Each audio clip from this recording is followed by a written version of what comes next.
Hey, Mark Rodriguez here, and this is a special podcast, just a random non-episode type thing. And with me are, Your resident purple guy, Jack Knives from Jack Knives Reviews. Mhm. Oh my, oh my. And this is Wendy, also known as Ninja Jupi or Jupi Chan, and I'm turning this over to the one, the only, the man of the hour, the man with the power, the man with the hat shoe, Johnny Rodriguez. Yes. Yeah. There we go. All right, guys, this is a special podcast. This is going to be about Five Nights at Freddy's because after long awaited and multiple studios and whatnot, the movie is finally coming out next weekend, which I believe is the 27th of October and everything. So, yeah, we're having just a discussion on what we think about the games, the movie, expectations, I guess, our personal experiences with the franchise, if any. I'm not sure if all of us here play the games or not. There's a random stuff. One thing though is that Five Nights at Freddy's has gotten extremely convoluted over the last couple of the games and multiple books that used to be not important, but now they're like, no, you must read the books and all this other garbage. So we're gonna stick mostly to like the first three or so games, because the thing is, I feel that Freddy's is turning from a horror story to a like sci-fi story. So we're gonna go back to the roots. We're gonna mostly talk about the earlier games, and thankfully the movie seems to be also taking cues from the earlier games too. So there we go. So we're not gonna try to make it too long. We'll try not to make game theories and all that, but we'll see what's going on. Mhm. So one thing that I'm interested in with Mr. Johnny there, what do you think of Five Nights at Freddy's in general and your experience when you played the game a couple of years back, the original game and then the VR game? Okay, so the original game, the concept's pretty interesting. Um, it's kind of entertaining because it's like a fast reflex kind of game that you have to use a lot of brain power, I guess, to know when to open and close the door and do all that kind of stuff. And the game is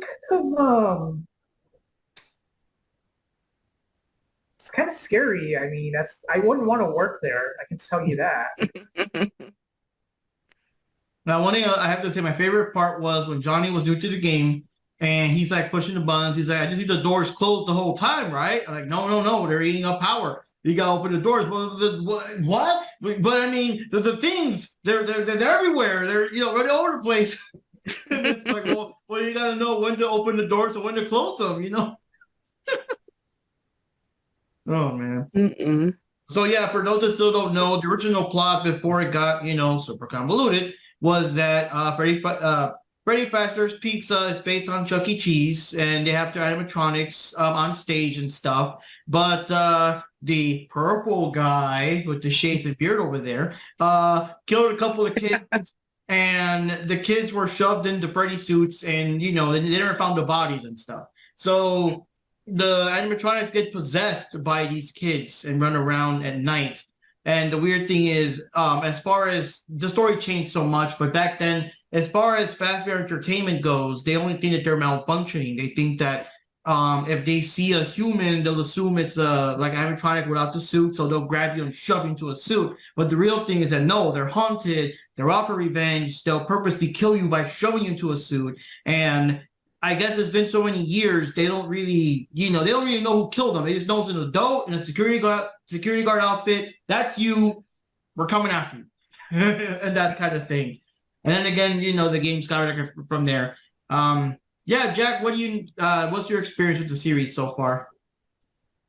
Um, so I remember, I don't know if you guys remember, but like around the time Five Nights at Freddy's, the very first one came out, it was kind of in that, what a lot of people are referring to as the indie horror renaissance. So it was like right around that time, you started getting all these developers and these indies that were part of these major corporations coming out with these kind of woodworky indie horror titles. Like you saw this, you saw Slender, you saw, I forgot, there's like a couple other ones that were like very much like independently made and like funded and like were just like taking off. Like all these people were just like, hey, what can we do to the home PC consoles to fight with them, but focus more on the horror aspects. I first heard about Five Nights at Freddy's around the time when Markiplier first started playing it, like when he very first started playing it, like the first episode he did. Mhm. I'd heard of it, but I never really saw it. And I watched his first playthrough, his first episode of it. I'm like, oh, okay, so it's kind of like a reflex game. Okay.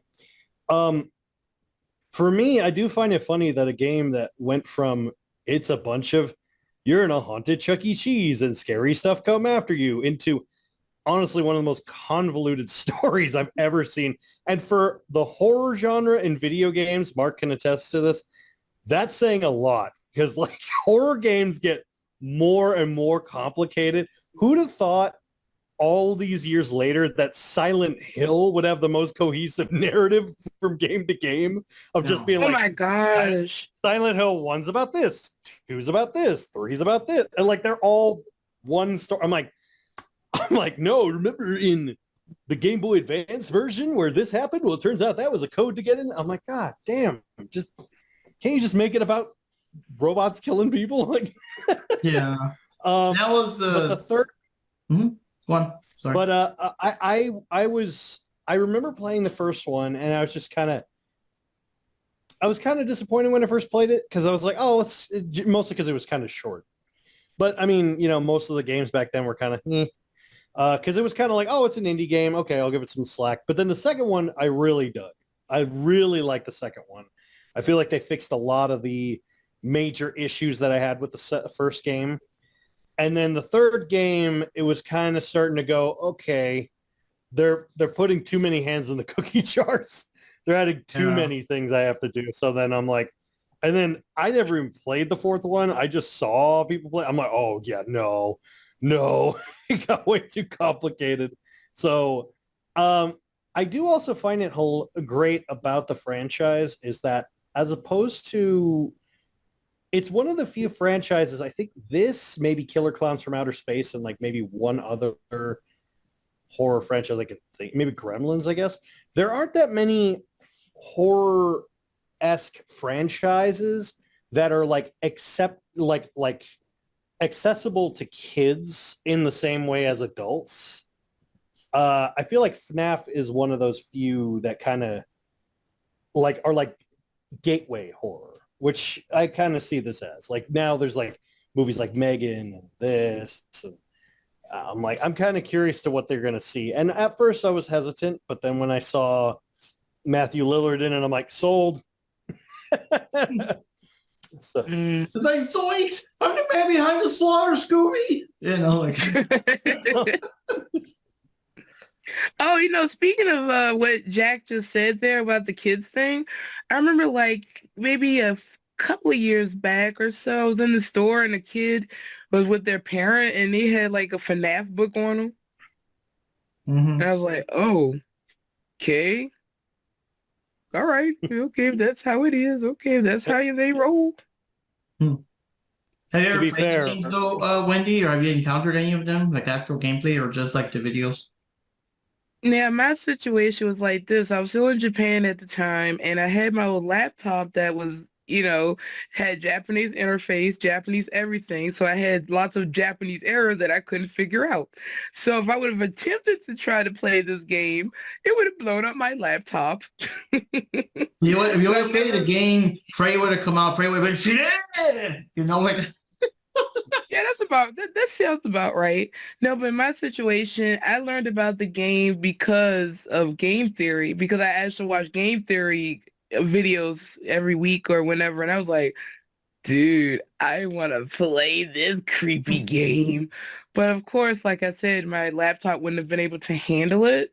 So then I just started watching playthroughs, and that's when I got introduced to like Markiplier, and I started watching this gameplay of it, and I was like, oh, I want to try this game. But like I said, my computer would have blown up. But I think the main thing that drew me into FNAF was the the story to it, because it, like it was pointed out, even with game theory for that first game, the story was pretty vague, and it's like you have to like use your imagination as to what could have happened, what went wrong, what was going on, and how did this Chuck E. Cheese / Showbiz Pizza ripoff place, had the haunted animatronics and all that stuff.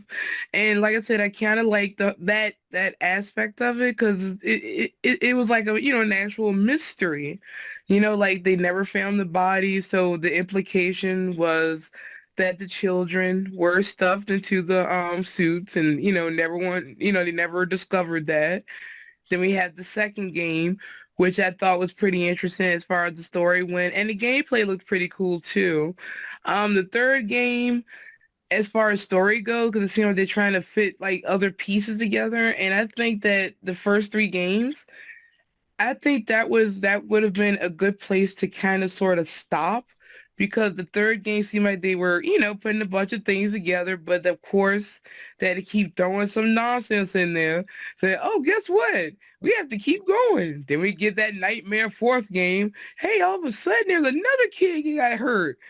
And I was like, okay, I'll give you a slight pass. Then there's sister location. I said, okay, bull crap. Okay.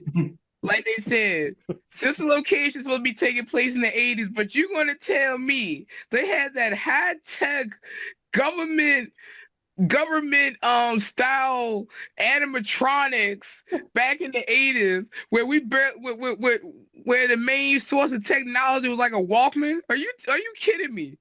No. Yeah, Well, I was going to say just two things real quick, how the story kept changing. Because there's two things I saw in a video recently, because you know how it is. Now everyone's recapping the whole story because everyone's got to, the movie's coming out. Let's all talk about FNAF. But two things that, and I saw one with Wendy, two things that didn't hit us until someone says it. You know how it goes. Sometimes you don't know until whatever, you're kind of, that is right. So back when FNAF 2 came out, there was like, super state of the art, animatronics with fucking criminal database installed and whatever. Even for the 80s, even back then, that's too much. And they were acting like the building was super state of the art. But then you go to sister location that takes place around that time or a little before, where you got animatronics that walk around, have personalities, and are actually designed to capture kids. They got mechanisms to capture kids, distract parents, and all that crap. And then the YouTuber guy was like, what the fuck? Like, you're talking about, the latest technology. No, these fuckers outdo anything that we saw in FNAF 2, and it's still supposed to take place in the 80s, So that's the one thing. But the other thing I saw, I was watching a 8-hour-long video yesterday, in parts, not all at once. But originally, the whole thing was that William Afton, aka the purple guy, would be he either worked as a security guard or dressed as a security guard, and that's how he would kill the kids and stuff. And at the same time, that's the animatronics are after you because it just so happens that you're a security guard. They can't tell the difference, X, Y, Z. But then as you go into the games, it starts saying, oh, he's the guy who actually co-owned the company. He's the guy who actually creates animatronics. So it's like, that doesn't make sense because the guy points that out, makes even less sense. Why would the boss at any company you work at, why, like, let's say whatever job, without mentioning where you work at, Jack, why would the CEO of your company be dressed up as a security guard at random times?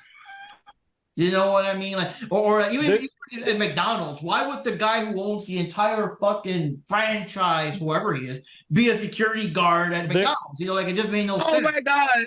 It'll be Ronald McDonald dressed as a security guard going around killing people. Went from just being a security guard to like the owner, the co-owner, the designer. He created Funtime, and Baby and all that. Like, wasn't in the original game William Afton just like in charge of security? Like that's all he did? Yeah, he was an employee. He's a regular. I mean, in the first three games, he was just a regular. Yeah, he was literally. He literally said, all right, so as head of security, I'm like, wait a minute. And then it suddenly became all this bullshit. There's only one way they could actually retcon and make all the animatronic technology taking place in the 80s make sense. Make it that it's set in the same universe as RoboCop. Make it that he works for Omnicorp. No. Then it makes total sense. No, because that is an insult to the RoboCop franchise. No, that is not cool with Oh, me. come on. You could get FNAF versus RoboCop. Tell me you wouldn't pay to see that shit. Like I don't all wanna of them see- going like, we want to play. It's all like, freeze, punk. Like, No. hell yeah. No, but which set of animatronics? The FNAF 2 animatronics or the broken down FNAF 1 animatronics? And if it's any of them, it has to be Bonnie, because Bonnie's the one that freaks me out the most. Oh, come on. What about that one that's in the later game that's like a freaking Hydra of all of them or whatever the hell? Oh, Ennard? Ennard, yeah.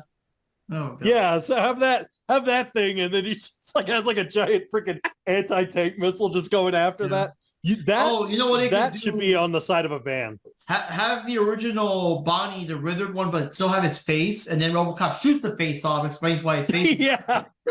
Okay. Hell yeah. Move, creep. You know. Does anyone? I'm sorry, I just have a question for everyone here. Does anyone else find it crazy how RoboCop was marketed to us kids back then, even though we wouldn't have technically have been allowed to see the movie, given the rating? Well, to be fair, they made a RoboCop cartoon. I mean, I know. To this day. I know. No, I know. That's what I mean, was like, saying.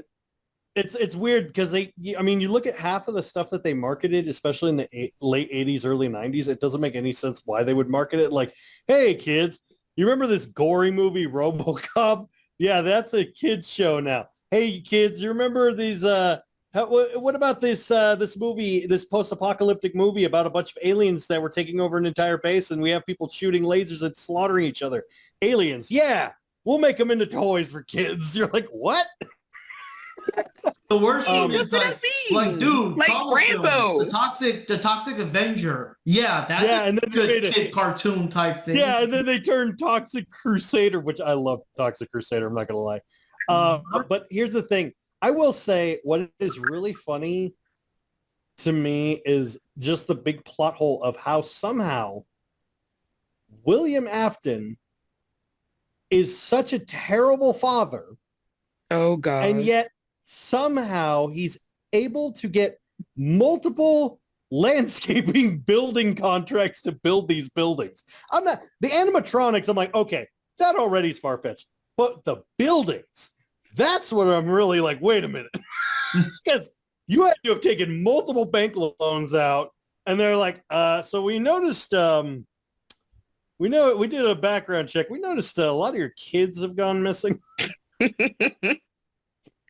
But your credit score is really high, so I guess we'll give you one more building. Well, it's the kill count. They basically blew the entire budget on the fucking animatronics with the what do you call it? The recognition, criminal recognition, yeah, criminal database, yeah, and everything else just goes to shit, you know. I just, yeah. But sorry, it just started the off as convolutedness. It started going from just. It started just going from there's robots that are haunted and they're trying to get you. The end into this long spiral staircase of let's try to explain the stuff we didn't think through. Yeah. But I do give it kudos for the amount of creativity. It's kind of like, I feel like in a weird way, it's like a newer version of the Nightmare on Elm Street sequels, where it's like they came up with concepts that you were like, this is so stupid, but you're like, it's Nightmare on Elm Street. Okay, fair enough. Like, it's like, let's make him, he's part demon and he was this and he's that and he has a baby. How does he have a baby? He's a ghost baby. And then the baby's actually the healer of what? Huh? Like, I'm out. I'm sorry. I'm out. You're like, I'm done. I'm like, couldn't it just be a creepy guy killing people in your dreams? Yeah. That's kind of how I feel about it. You're gonna say something, Johnny? I'm sorry. Oh, I was gonna say that the 80s logic, well, going back to the logic of how RoboCop movie wasn't appropriate for kids, but they marketed as for kids. They have a cartoon show. Well, the same thing can be said for Ghostbusters, because Ghostbusters movie was pretty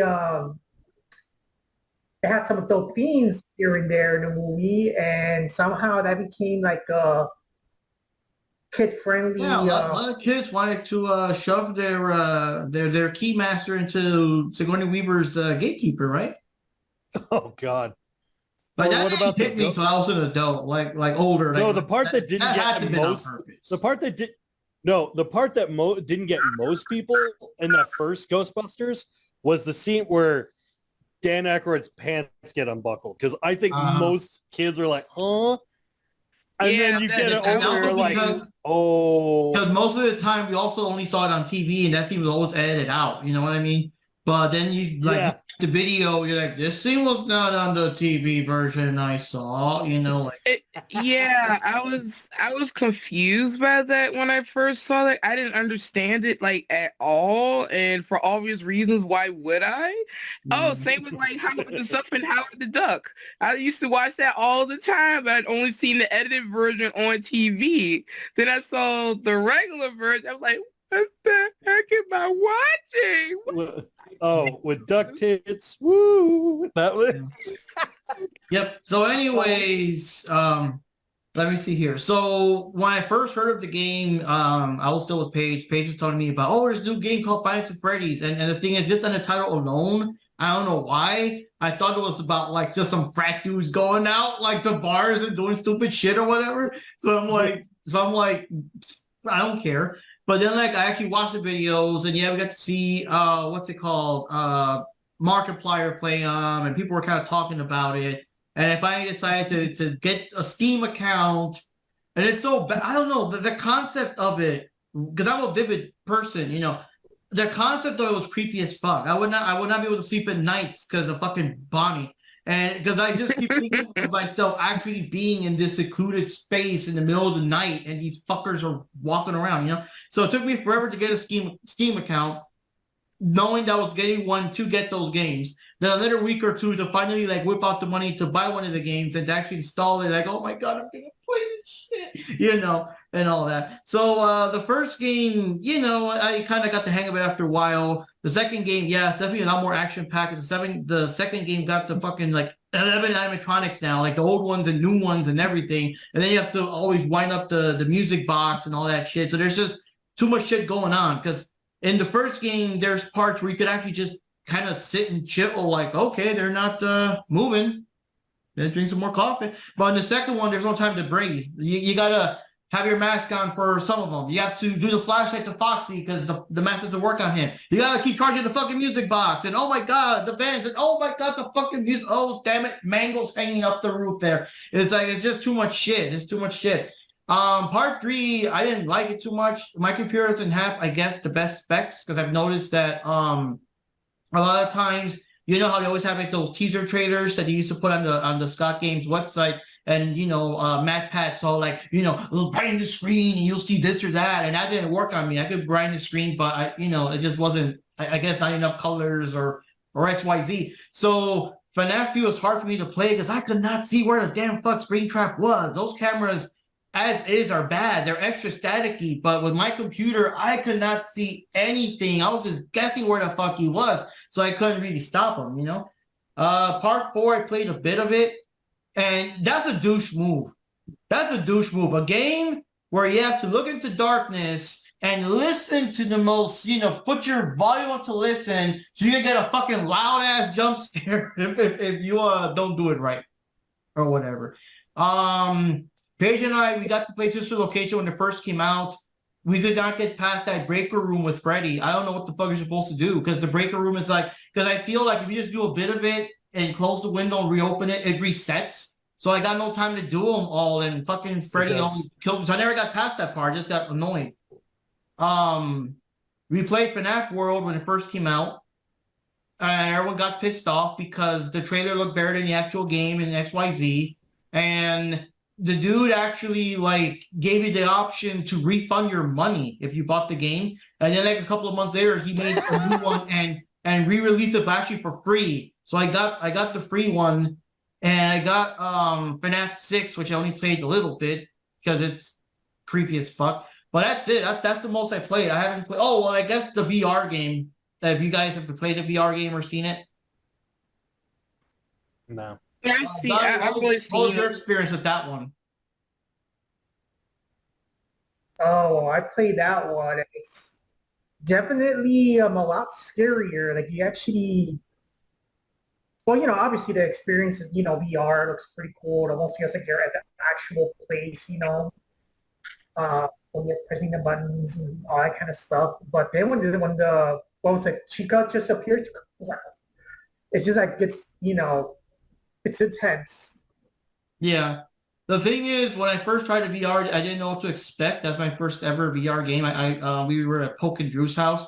I was expecting that maybe you could still kind of, like you see the game, but you can still kind of see a bit of like, your actual room still or something. I was expecting it to completely block out the entire image, and it's like, dude, you're in the office. You're literally in the fucking office. And I'm not expecting that I have to like you have to turn your head to see things. You can actually look out the hall, but the thing is if you do it too much, Foxy just auto kills you. So that's kind of cheesy. But the part that got me is when you're playing the FNAF 2 part, you have to like literally move your hands and actually grab the fucking mask and put it on and take it off. And so that's kind of like cool, Nice and innovative.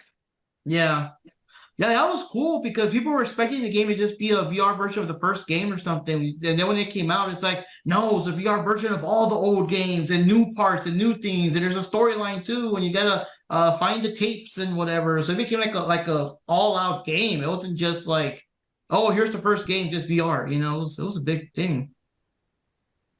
Wait, you guys never played Security Breach? Ah, no. And apparently security breach, from my understanding, well, my computer would blow up. I mean, the thing is, back then I could play the Freddy games, but now this thing has gotten so old that I think it'll be like a choppy mess if I try to play it again. But Oh, sort of like me in 2014. I couldn't play the game because it just would have blown up my laptop. yeah, my understanding is I don't know if they changed it or not, but security breach is extremely large in file and it takes a lot of computer space and it looks like crap if you don't have it to the best settings and it's full of bugs and a bunch of junk and everything. But any other thoughts on the games and overall concepts before you just say basic expectations of the movie? Wait. So you say the Security Breach is full of junk, just like Right. this franchise now. Just like Sorry. just like So there. But as for the movie, it seemed like it's trying to stick with the basics that the original game had, and I'm kind of glad for that. But we have like elements sprinkled in from other parts of the lore in the games. Of course, like I said, we have Shaggy as our murderer, and like I said, I have to agree with Jack. I kind of really hate the fact that all of a sudden William Afton is behind everything, as opposed to just, hey, I'm a security guard that's just messed up in the head that want to kill a bunch of kids. I mean, what was so wrong with that? I mean, it's kind of messed up, but I'm just saying, I find that more believable than some guy that owns a company that goes around dressed like a security guard and killing kids on his own building. I'm sorry. But my expectation for the movie, I think it's just going to be a nice little, just a fun little movie to watch. And I like the fact that they're being a bit more practical with the animatronics. By the looks of it, it don't feel like it's going to be all, CGI-ish or overly CGI'd. Yeah, And that's why I'm glad that it's by Blumhouse because same thing with Megan. There wasn't much CGI, it's all practical, so that's awesome. Yeah, so that's something that it has going for it, in my opinion. Because anyone who knows me should know that I really am not a big fan of the way CGI is used now. I mean, I like how CGI was used in a way where it's like it's trying to enhance the film, but not the entirety of the film. Like a lot of movies now, in my opinion. I mean, to me, it's like stuff like Jurassic Park, with the way they used CGI back then for that film, it was done well and it was done right, you know? But now you got everything now. We're going to do a car chase scene, CGI. We have to do an explosion, CGI. We have to have this guy slap this other guy, CGI. It's just unnecessary. But yeah, I'm looking forward to that. And I'm still kind of curious what what story they're fully going with, because it looked like they had what's her name from Security Breach in it, and yeah, it seemed like like I said, it seemed like a lot of stuff will be sprinkled in for this film. So my curiosity is piqued. Just as long as we don't have any time traveling ball pits at a FNAF location, I'm cool. Yeah. Now with the movie, one thing I want to say, well, first of all, I'm glad that everything looks faithful to the games, because I was really afraid that the movie's gonna, the bigger, badder version of Freddy. But no, these guys look legit like they do in the game. So I give credit to that. I love the designs, Freddy, Bonnie, Chica, and Foxy. But the storyline kind of confuses me a little bit, because with the first trailer, I thought it was going to be like the legit pizzerias open and all that crap. But now we see that the pizzeria is actually long abandoned and broken down and shit. So I'm kind of like, okay, so why do we need this guy to watch it? You know what I mean? Like, I know within the movies because he's desperate, he needs a job. But I mean, why you need a security guard to watch over an abandoned, broken down, has-been place? Well, remember that was the plot of the first game. No, but it was still active though in the first game. Like, it's implied that in the morning the place is all, active and kids and whatever. You're working the night shift, Like the trailers like they sing and dance by day, but you're not there by day. You're there in the night shift. That kind of crap. It seems like the majority of the story is following with the first one, but it's also as far as the setting seems like the second one.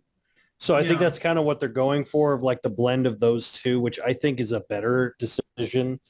I think it's more than likely going to be a buildup of like the main guy, who what is the character's name? Like the main character, does he have a name? Oh, that's Mike Schmidt, the guy from the first game. Oh, okay. Did they say that? Okay, so Mike Schmidt. Okay. Yeah. So Mike Schmidt, I'm assuming they're going to basically kind of treat him like, oh, well, he's just basically his task is basically just to watch the animatronics. I'm assuming that's what his job's going to be. And then he's got a daughter, which they even said, you're not supposed to bring your kid there. Da, da, da, da. So like, I think it's got to be like kind of like the kids communicating with the ghosts. Yeah. Something. At least that's what it seems like in the trailer, that it's like, kind of going to be like almost a version of like Sixth Sense, but with the animatronics, but it only is talking to the kids because it trusts the kids or something. I don't know. I mean, the thing of it is there's been two movies I've seen recently, which they're both not quite there, but they got kind of like, okay, similar to the FNAF style. The first one was this movie called Banana Splits movie. Yeah. And it was based off of the old Banana Splits. And it was kind of like, they're animatronics going wild. Yeah, it's literally them, but like their animatronics gone crazy. And like this kid wanted so desperately to see the Banana Splits. He loves the Banana Splits. I'm like, I don't know anyone who knows the Banana Splits that much. But okay. I do. I used to watch reruns sometimes, but only because I like the music. Yeah. But and then the second one is the most famous one that everyone knows, is Willy's Wonderland with Nicolas Cage.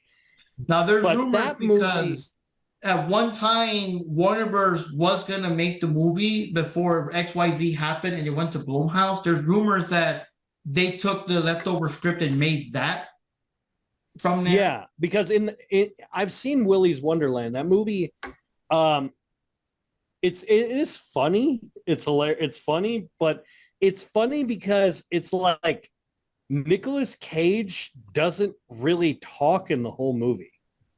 So it's kind of weird because you got crazy Nicolas Cage without him talking.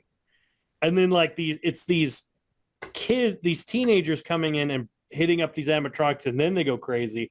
And then he has to kill the things before they kill the kids or something like that. Yeah. But this one, it seems like, okay, the reason I bring those two up is because I think, okay, we've seen this concept fail.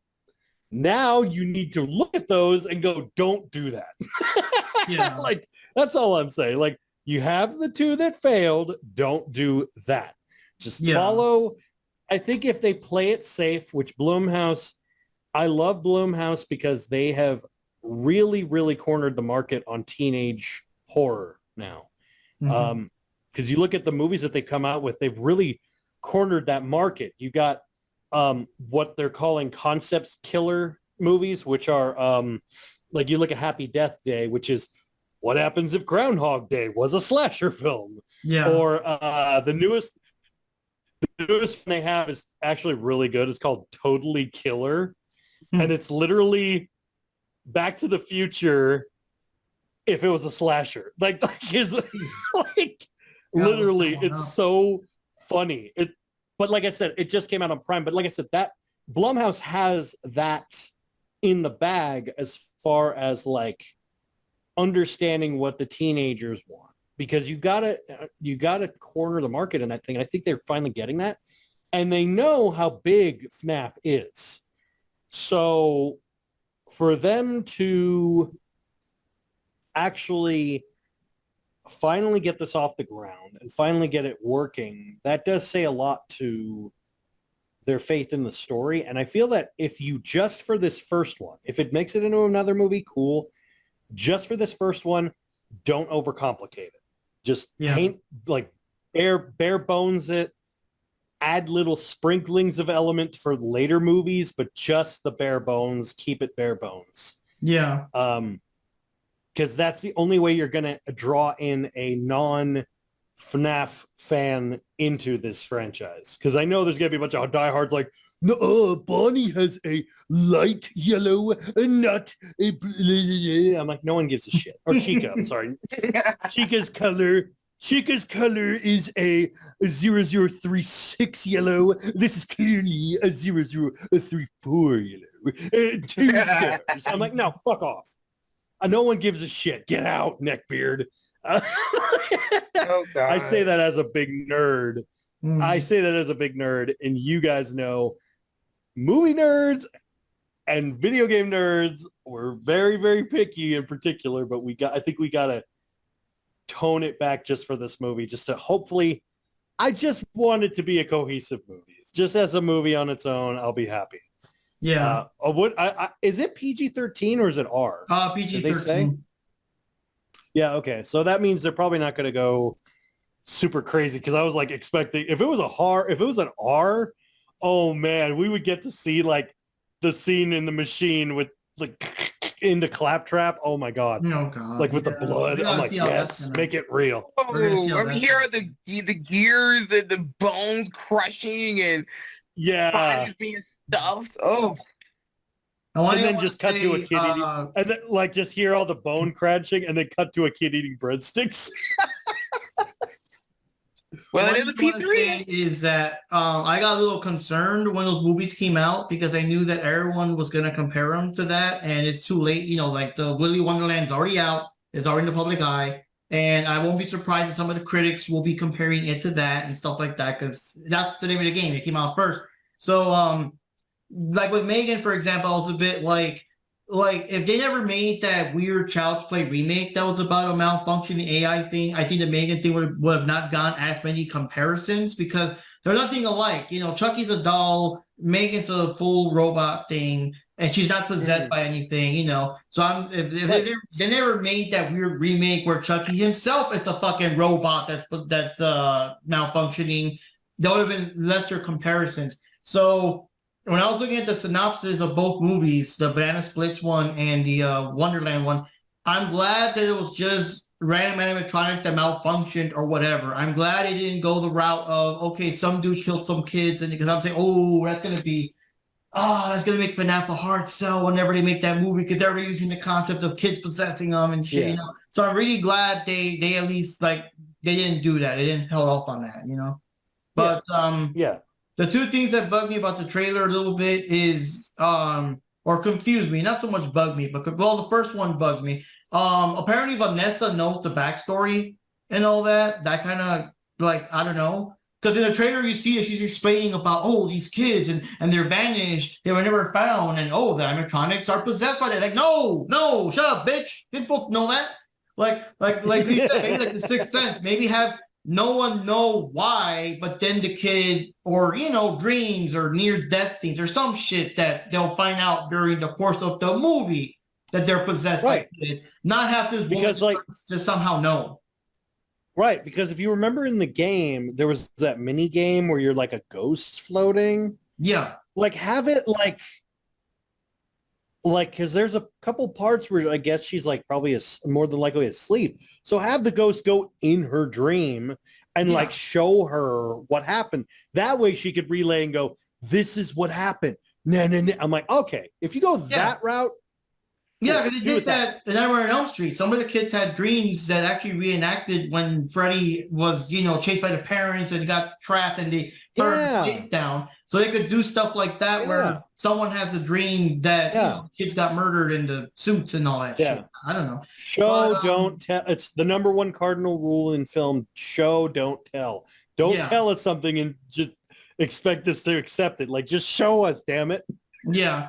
And then the other thing that kind of got me confused is, like, the trailer shows that the place is already run down and abandoned and the guy's hired.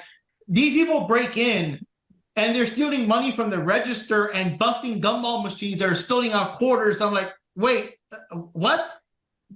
Where did that? Like, was Freddy and them, were they so scared? They're like, fuck this shit, I'm out. They actually left the money in the register for like 30 or so years or whatever. Like, that part's confusing me. So those parts, I hope they're kind of explained, or I don't know, but like, I bet money that clip. I bet busted McDonald's and check if they still got money in their registers. I'm gonna bet money that clip was probably like a B-roll they just added because they're like, well, we gotta fill the trailer with something. Because sometimes they do that with horror movies, where they're like, because I remember they did that with oh god, what was the movie? They did that with one of the Resident Evil games, where they were like, well, we got to go into this mansion. And I'm like, there was never a fucking mansion in the movie. Mm-hmm. The trailer's following the movie more than the actual movie. Or the game more than the fucking movie did. Anyway, but like I said, I have... Yeah. I was just going to say, I will say this movie does have a bit stacked against it. The reason I say that, not in a negative way, in a way of like, I do have hopes for it, but we also have to put two giant fistfuls of salt collectively. One, it is an it is an adaptation. So adaptations can be hit or miss. But the two, which is the hardest one, it is a video game adaptation to a movie. And we all know those can be very hit and miss. So we gotta be like a little critical, but not overly critical. Yeah. Well, Yeah. I'm sure the movie does some weird bullshit. The Mark and Jupi will come out and thrash it during the review. But the other thing I was gonna say, another thing that kind of, and I'm glad the movie didn't get so whatever, because with all these new games coming out and the theories and all this bullshit, they're acting like, I guess the whole theory is that Mike Schmidt was actually Afton's son with a different name. And the reason, like, each game is he's going to each pizzeria to stop whatever he's up to. That's why the guy comes back for 5 nights, because he's trying to, instead of a regular guy would be like, oh shit, the fuck with this, I quit. Like, this is why he keeps coming back or whatever.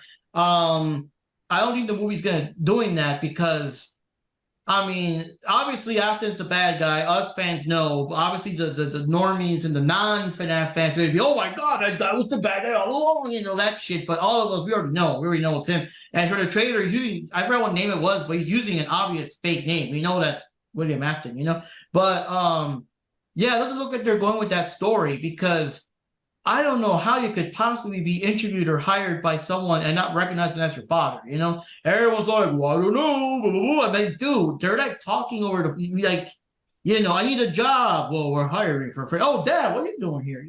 Like, it's impossible for them to not, like, know each other. So I guess I'm kind of glad they're not going with that. I don't know. I like the original games and the original story. I'm really glad that we're getting FNAF the movie, not FNAF Security Breach the movie. You know what I mean? Like, I'm glad we're getting this, like, how it was. And I was so happy when I saw the trailer, because I'm happy that you see the cameras and all that stuff. Like literally from the first original game, they're checking the security cameras and, oh shit, body's moving and all that kind of crap. Like, I love it that they got all that. And that's the part that got me the most excited. I mean, I've been waiting for this movie for so long, but the trailer looked like it was more like modern stuff and sci-fi stuff. I would have been kind of, I mean, I'll see it, but like not the same excitement. But seeing the old school stuff, you're hired to a rundown place, animatronics look video game accurate. All the cameras, they're moving into cameras. Like the cameras has got me. When I saw the cameras and they're looking up, I'm like, like, dude, this is what we've been waiting for. That's the part that's getting me all excited because it's like literally like the games and having these creepy fuckers just coming after you. What about you, Johnny? What do you think? Hey, so I haven't really seen the trailer at all to begin with, to be honest. I just didn't have the time for it. But judging from the pictures, because social media, you still see pictures or whatever, it looks like it's pretty much based on the first games, and I think the characters look 100% the same like the game. Like looks pretty promising, and yeah, I think it's the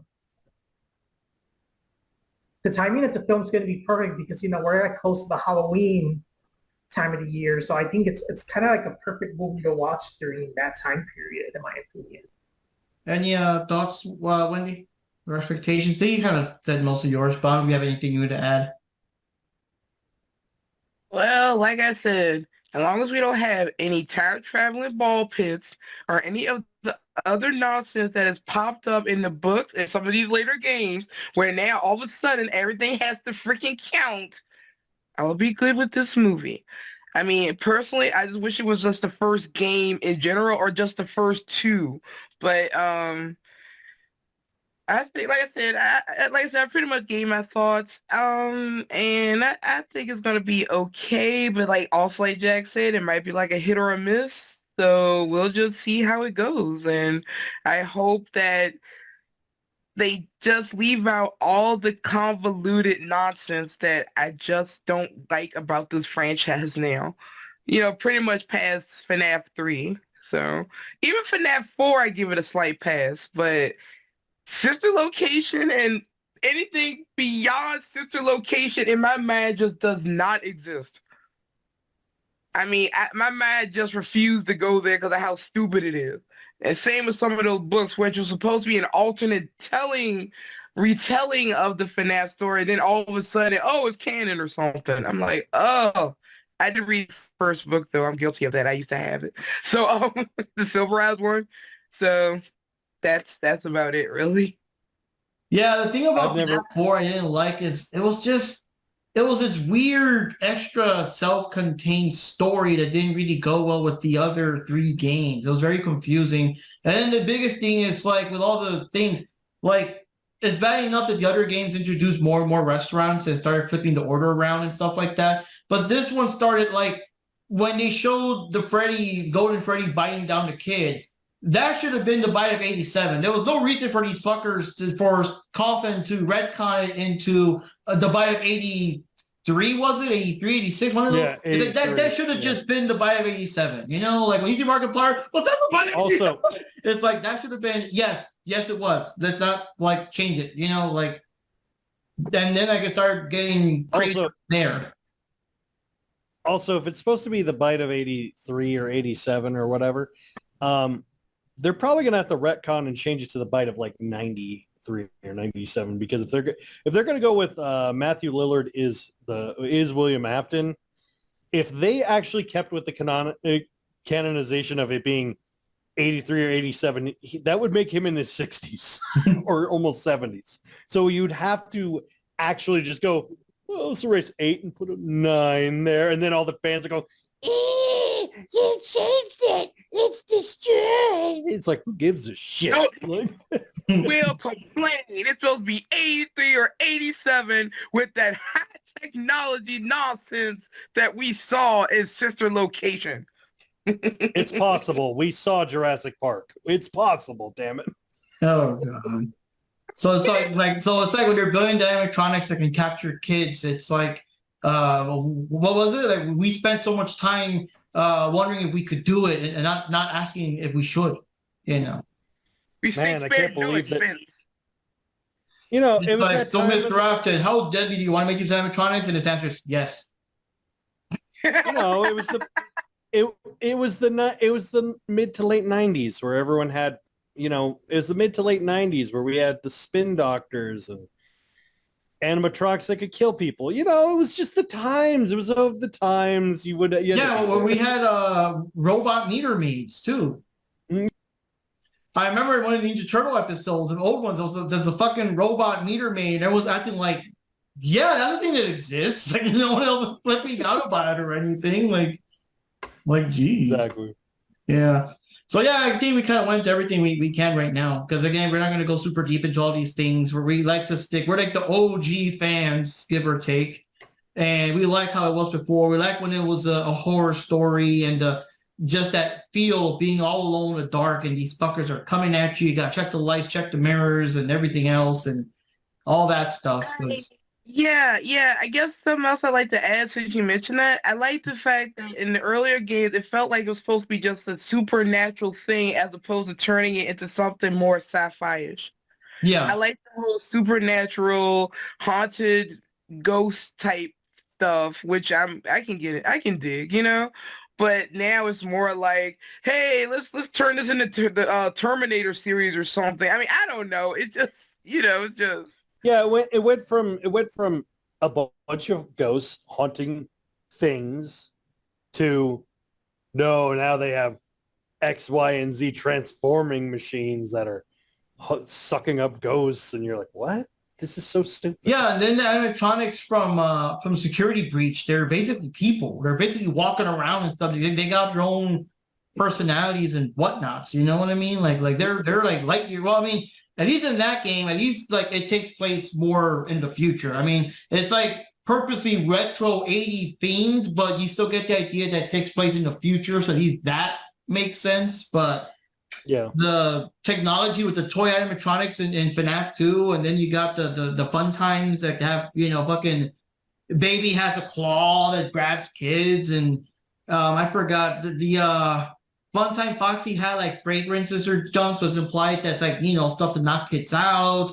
Ballora has stuff to like distract the parents so they don't notice that their kids are being, you know, scrambled in the other room. And Funtime Freddy had like voice lure so you could imitate, probably, you know, imitates, hey, Billy, I'm over here. Yeah, Dad. And he kills them or something. I don't know. He had an empty compartment to store dead kids in and stuff. So that's just, like, again, too much modern technology, you know. For the 80s. Like that's the thing though. It wasn't so bad because when I first saw the trailer with such a location, like they look bad, you know, badass, like whatever. These are the new. But then you find out this is also taking place in the 80s, huh? You know what I mean? Yeah, because the whole reason then it wasn't the whole reason that the place shut down was because like it smelled like dead bodies. Because put all the older locations, because the missing kids. And because the animatronics like smell, you know, stunk like dead people and stuff. Yeah, so it's like, God, man, it's. I like how fucking Springtrap, like it's acting and he's dead inside. He's been rotting away for fucking 30 years. They find him and they don't think to like, you know, there's a dead guy in there. No, let's just take him to the horror attraction for FNAF 3. It's like they don't even. And then, like in the first game, that's another thing they never explain. Like I guess it's just hand wave or whatever. But like the old withered animatronics get rebuilt into the more familiar FNAF 1 guys that we know. They didn't find the dead bodies in there. They didn't at least see like I guess like blood and stuff in there. They just like, hey, this suit looks kind of funny, kind of sticky. Let's just put a new Freddy head on it, and it's all good, you know. Just hose it down in the back and put it in the fucking thing. Who gives a shit? Yeah, because back then, what they it's saying, like the original lines were like whenever, like they're flat out telling you they're not responsible for death or dismemberment, and if something happens to you, like they'll just file a missing persons report after like a couple of weeks later, and after like the carpets and stuff have been cleaned and whatever the fuck. Like okay.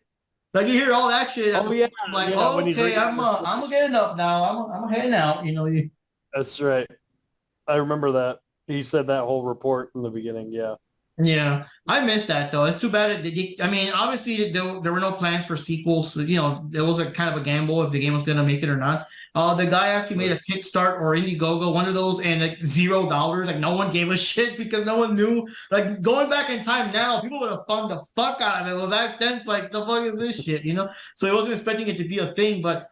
I'm wondering, had he known if he would have purposely kept the phone guy alive? Because I love that humor and stuff. Hey, you made it to the third day. Most people don't. Oh, well. I mean, I didn't mean like they died or anything. I mean like they moved on to other things. You know, that's what. Like I miss that dark humor that you just don't get in newer games anymore because he's not around and everything. Mm. But yeah. Well, yeah, I think we all kind of said our piece. Unless we got any other memories to. I mean, I don't think many of us played most of the games or anything, like too much, like in depth and stuff. But I still love the original concept and the original thing, and that's the thing that made me happy with Solid Trader. I'm glad that they went with the original concept and went with the roots, the haunted stuff, not the sci-fi and the remnant and whatever else and the scooper and all that bullshit. Like you said. Just go simple. Save that shit for the sequels if there are sequels, I mean, there might be. I don't know. I mean, we got to see. I mean, there's a big fan base. I think it should do good at the box office, I would think. Just a fan base. If anyone could get a sequel out of this, it'll be Blumhouse. I mean, they're already going to make a Megan 2, so. Yeah. The other thing I don't like about Megan's sequel is that she was still kind of... I mean, there were shades of gray there, and I'm kind of afraid that since they killed her in the first one, she'll come back looking for revenge in the sequel, but she'll be like just flat out, all out murder machine. That's the only thing I'm kind of afraid of. Because you know how it is, the story has to escalate. So I'm gonna kind of miss when she was kind of like, like a mix instead of her being full on evil. Because I'm assuming in part 2 she's gonna be full on evil. We'll see. You never know. Yeah. But hey, now maybe we'll see Megan at one of the Freddy pizza places or something. I don't know. Oh, that'd be so funny. Maybe don't do it now, but a sequel or something. Do some kind of like random cameo where like the guys are in the back fixing the animatronics, or they just just put Freddy away. Come on, let's clock off. And then as they walk by, you see a fucking deactivated Megan in the background amongst all the others. It's something like that, yeah. Wasn't there aliens or Predator movie or something where they had like a random alien head there or something, like just like a random cameo? Yeah, it was Predator. Yeah, it was Predator 2, and then I mean, other horror movies have done that. It wouldn't be that far out of the realm of possibility considering it is owned by Blumhouse. So yeah, that's what I'm saying. It would have been perfect. And the same people working on that are working on this one, so that's cool. Yeah. All right. So anyways, guys, we were signing off for now. This is a cool little video here to relive our memories and to just kind of tell you guys about Freddy's, the movie, some of the games, some things to think about that maybe we mentioned that might make you think like, how does that fit into a theory or something like that? But yeah, this is Mark Rodriguez signing off. Jack Knives from Jack Knives Reviews signing out. Check out Jack O'Ween on my channel. This is Wendy, also known as Ninja Jupi or Jupi-chan. See you guys later, and I'm turning this over to the man with the power, the man with the power, the man with that hat shoe, Johnny Rodriguez. Johnny Rodriguez. Can't wait to watch the movie, and see you next time, guys.